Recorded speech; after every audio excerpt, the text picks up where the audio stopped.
శుక్లాంబరధరం విష్ణుం శశివర్ణం చతుర్భుజం ప్రసన్నవదనం ధ్యాయేత్ సర్వవిఘ్నోపశాంతయే. ఓం గం గణపతయే నమః. ఓం శ్రీమాత్రే నమః. ఓం శ్రీ గురుభ్యో నమః. మా ఆదియాసాలను చూస్తున్నటువంటి మీ అందరికీ పేరు పేరున నా హృదయపూర్వక నమస్కారాలు. ఇప్పుడు మనం 2 ఆగస్ట్ నుండి 2 ఆగస్ట్ 2026 నుండి 8 ఆగస్ట్ 2026 అంటే ఈ వారం రోజులు కూడా 12 రాసుల వారికి ఎలా ఉండబోతుందో తెలుసుకుందాం. ముందుగా గ్రహాల యొక్క స్థితిగతులు తెలుసుకుందామండి.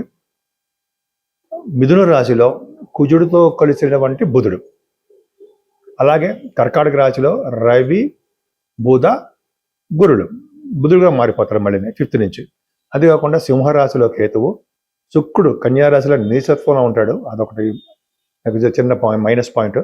కుంభరాశిలోనేమో రాహు, శనీశ్వరుడు వక్రగతిలో ఉన్నాడు మీనరాశిలో. సో ఇది గ్రహాల యొక్క ప్రభావం. ఇప్పుడు మనం తులారాశి వారికి చక్కగా ధనం విషయంలో ఏమాత్రం ఇబ్బంది పడండి. కుటుంబ సౌఖ్యము, బంధు ప్రీతి, మీకు బంధువుల ఇంపార్టెన్స్ పెరగడము, మీకు నేమ్ అండ్ ఫేమ్ పెరగడము, ఇవన్నీ చాలా బాగుంటాయి. డబ్బులకు ఏమాత్రం లోటు ఉండదు. ఎట్టి పరిస్థితుల్లో మీకు ఫైనాన్షియల్గా బాగుంటుంది. అదే కాకుండా మీకు ముఖవర్చస్ పెరుగుతుంది, కంఠధ్వని పెరుగుతూ ఉంటుంది. షార్ట్ జర్నీస్ ఎక్కువ చేసేస్తుంటారు. మీ తమ్ముళ్ళని, మీ అన్నయ్యల్ని కలవడానికి అవకాశాలు ఎక్కువ ఉంటాయి. అంతేకాకుండా మీ తల్లిగారికి ప్రేమాభారాలు ఎక్కువ. ఇప్పుడు విద్యలో బాగా రాణిస్తుంటారు. ఇప్పుడు ఏ విద్య స్టార్ట్ చేస్తే ఆ విద్యలో బాగా రాణిస్తారు. మ్యూజిక్ రంగంలో మీకు బాగా డబ్బులు వస్తాయండి. మీకు ప్రతిభ కనపరుస్తూ ఉంటారు. అంతేకాకుండా రైతులు ఇక్కడ చాలా చాలా బాగుంటుంది. బహుశా మీరు అపార్ట్మెంట్సో లేకపోతే ఇళ్ళో భూమిలో కొనుక్కోవడానికి మాత్రం అవకాశాలు ఎక్కువ ఉన్నాయి. కానీ మీ సంతాన విషయంలో కొద్దిగా జాగ్రత్తగా ఉండండి. సంతానం వల్ల కొద్దిగా ఇబ్బంది ఉంటుంది. ఏదేమైనా ఆరో భావంలో శనీశ్వరుడు మంచివాడు కాదు. ఎందుకంటే ఆరో భావాధిపతి అయ్యాడు కాబట్టి శనీశ్వరుడు అంటే మీకు ఆరోగ్య విషయంలో చాలా ఇబ్బంది పెడుతూ ఉంటాడు. కొద్దిగా అది పెద్ద ప్రాబ్లమే కాదు. శనీశ్వరుడు వక్రగతిలో ఉండిపోయాడు అంటే మీకు మరింత ఆరోగ్య పరిస్థితి కొద్దిగా జాగ్రత్తగా చూసుకోవాల్సిందే అని చెప్తూ ఉంటాం. ఆరోగ్య విషయంలో జాగ్రత్త అవసరమే. శత్రువుల వలన కూడా భయం ఉంటుంది. కానీ ఆరో భావంలో శనీశ్వరుడు ఉంటే శత్రువులు నాశనం చేస్తూ ఉంటాడని, శత్రు భయం లేకుండా చేస్తుంటాడని, మేనమామలు బాగా చేస్తాడని చెప్తుంటాం. అలాగే జరుగుతుంది. మీకు విదేశాలు వెళ్ళడానికి స్టాంపింగ్ ఏంటి చేస్తుంటాడు. అంతేకాకుండా ఆరో భావంలో శనీశ్వరుడు అంటే రాజకీయ రంగంలో పదవులు అవడానికి అవకాశాలు ఉంటాయి. కష్టపడి పనిచేసే తత్వంలో మీరు ఉంటారు. భాగ్యస్థానంలో కూడా సప్తమాధిపతి భాగ్యంలో ఉన్నాడు, భాగ్యాధిపత కలిసి ఉన్నాడు. అంటే బహుశా మీరు విదేశీ పర్యటన చేస్తారు. ఉన్నతమైన విద్య రీత్యా విదేశాలు వెళ్ళడానికి అవకాశం ఉంటుంది. 9th హౌస్లో ఉన్నాడు కదా. 2nd హౌస్లో సప్తమాధిపతి భాగ్యస్థానంలో ఉన్న గ్రేట్ అండ్ మంచివాడు కాదు కుజుడు. మీకు విదేశ పర్యటన ఇస్తాడు. కుజుడు మిథున రాశిలో ఉండి ఆయన ఏ నక్షత్రంలో ఉన్నా ఆరుద్ర నక్షత్రం అంటే మరీ పర్ఫెక్ట్గా విదేశాలు వెళ్తారు. విదేశాలు వెళ్ళడం ఖాయం. ఇంటర్నేషనల్ ట్రేడింగ్ రీత్యా, మీ హైయర్ ఎడ్యుకేషన్ రీత్యా ఖచ్చితంగా మీరు విదేశాలు వెళ్ళడానికి బాగుంటుంది. తీర్థయాత్రలు కూడా చాలా బాగా చేస్తారు. విష్ణు దర్శనాలు, కుమారస్వామి వారి దర్శనాలు అంటే మన సుబ్రహ్మణ్య స్వామి వారి దర్శనాలు చేసుకుంటారు. అది కాకుండా దశమస్థానంలో రవి, బుధ, గురులు బ్రహ్మాండంగా ఉన్నారండి. అంటే ఏంటి? ఫైనాన్స్ రంగంలో మీరు ఉంటారు. అంటే ఏంటి?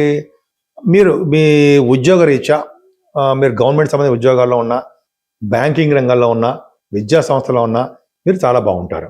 ముఖ్యంగా రవి బుధుల కాంబినేషన్ వల్ల ఫైనాన్స్ అండ్ అకౌంట్స్ దాంట్లో ఉండడము, ఆడిటర్స్గా ఉండడము, బుధ గురులు ఉండడం వల్ల ఇంజనీరింగ్ విభాగాల్లో సక్సెస్ అవ్వడము, డాక్టర్స్గా రావడము, పైగా మ్యాథమెటిషియన్గా ఉండడము, ఇవన్నీ బాగుంటాయి. ఆ విభాగాల్లోనే మీకు ఉద్యోగాల్లో మీరు ఉంటారు. అంటే సాఫ్ట్వేర్ రంగ ఉద్యోగస్తులకి, గవర్నమెంట్ ఉద్యోగస్తులకి చాలా మంచి కాలము. అంతేకాకుండా శుక్రుడు వ్యయభావంలో ఉన్నాడండి. 12వ భావంలో శుక్రుడికి శని దృష్టి ఉంది అంటే కొద్దిగా మీ మనసు డైవర్ట్ అయిపోతుంటుంది. చెడు ఆలోచనలు, చెడు స్వభావము, చెడు ప్రవర్తన, కొద్దిగా చూపుల్లో తేడా ఉండడము, ఇది ఏ ఒక్కరిని ఉద్దేశం చెప్తుంది కాదండి. ఈ శుక్రుడిని గురించి చెప్తున్నాను నేను. వలన కొద్దిగా మీకు జాగ్రత్తగా చూసుకోవాలి. అందుకని అమ్మవారిని పూజించిన, వెంకటేశ్వర స్వామి వారిని పూజించిన ఇటువంటి చెడు ఆలోచనలు రావు. అందరికీ నమస్కారం. ఇందా చెప్పినట్టుగానే నేను మీ డాక్టర్ వాడ్రే ఆదినారాయణరావు. నేను ఈ ఆస్ట్రాలజీలో చాలా కాలం నుంచి ఉన్నానండి. 36 years నుంచి ఉన్నాను. అంతేకాకుండా గవర్నమెంట్ ఆర్గనైజేషన్ సింగరేణి కాలేజెస్ కొత్తగూడెంలో అక్కడ చేశాను.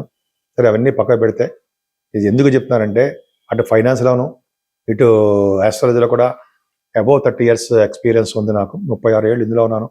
ఇందులో అంటే ఆస్ట్రాలజీలో కొద్ది గొప్ప జాతకాలు చూస్తూనే ఉంటాను నేను.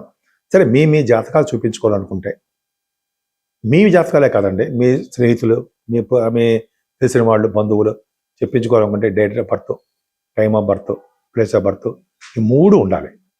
ఉంటే మీకు పెళ్ళిళ్ళ గురించి కానీ, ఉద్యోగపరంగా కానీ, భార్యాభర్తలు విడిగా ఉంటారు కొంతమంది, అంటే వాళ్ళు ఎప్పుడు కలుస్తారా ఆ విషయం కానీ, అలాగే చాలా సంతానం విషయంలో కానీ చాలా విషయాలు మనం తెలుసుకోవచ్చు. ఇవన్నీ ఉదాహరణ చెప్తాను నేను. చాలా విషయాలు మనం కూలంకషంగా తెలుసుకోవచ్చు. మీకు తెలుసుకోవాలనిపిస్తే నా నంబర్కి మీరు మెసేజ్ పెట్టండి, తప్పకుండా మీకు పరిష్కార మార్గాలు చెప్తాను. అంతేకాకుండా వాస్తులో కూడా మీకు ఏమైనా ప్రాబ్లమ్స్ ఉన్నా, అంటే మన పేరును బట్టే మనం ఎటువైపు నివసిస్తే బాగుంటుంది, ఏ ఫేసింగ్ బాగుంటుందని పేరును బట్టే చూస్తాం. అంతేగాని నక్షత్రం ప్రకారం ఎట్టి పరిస్థితులు చూడము. ఈ మధ్య నాకు కొంతమంది ఫోన్ చేసి నక్షత్ర ప్రకారం కూడా చూస్తారు కదా సార్ అని చెప్పి, ఫారిన్ అమెరికా ఉన్నవాళ్ళు ఫోన్ చేశారు, అడిగారు. అలా కాదు, నక్షత్ర ప్రకారం చూడరు. ఎవరో మీకు మంచి గైడెన్స్ ఇచ్చుంటారో. నక్షత్ర ప్రకారం కాదు, వాస్తు అనేది మన పేరు ప్రకారం స్టార్టింగ్ లెటర్ ఏముంది దాని ప్రకారం చూసుకుంటాం అని చెప్పడం జరిగింది.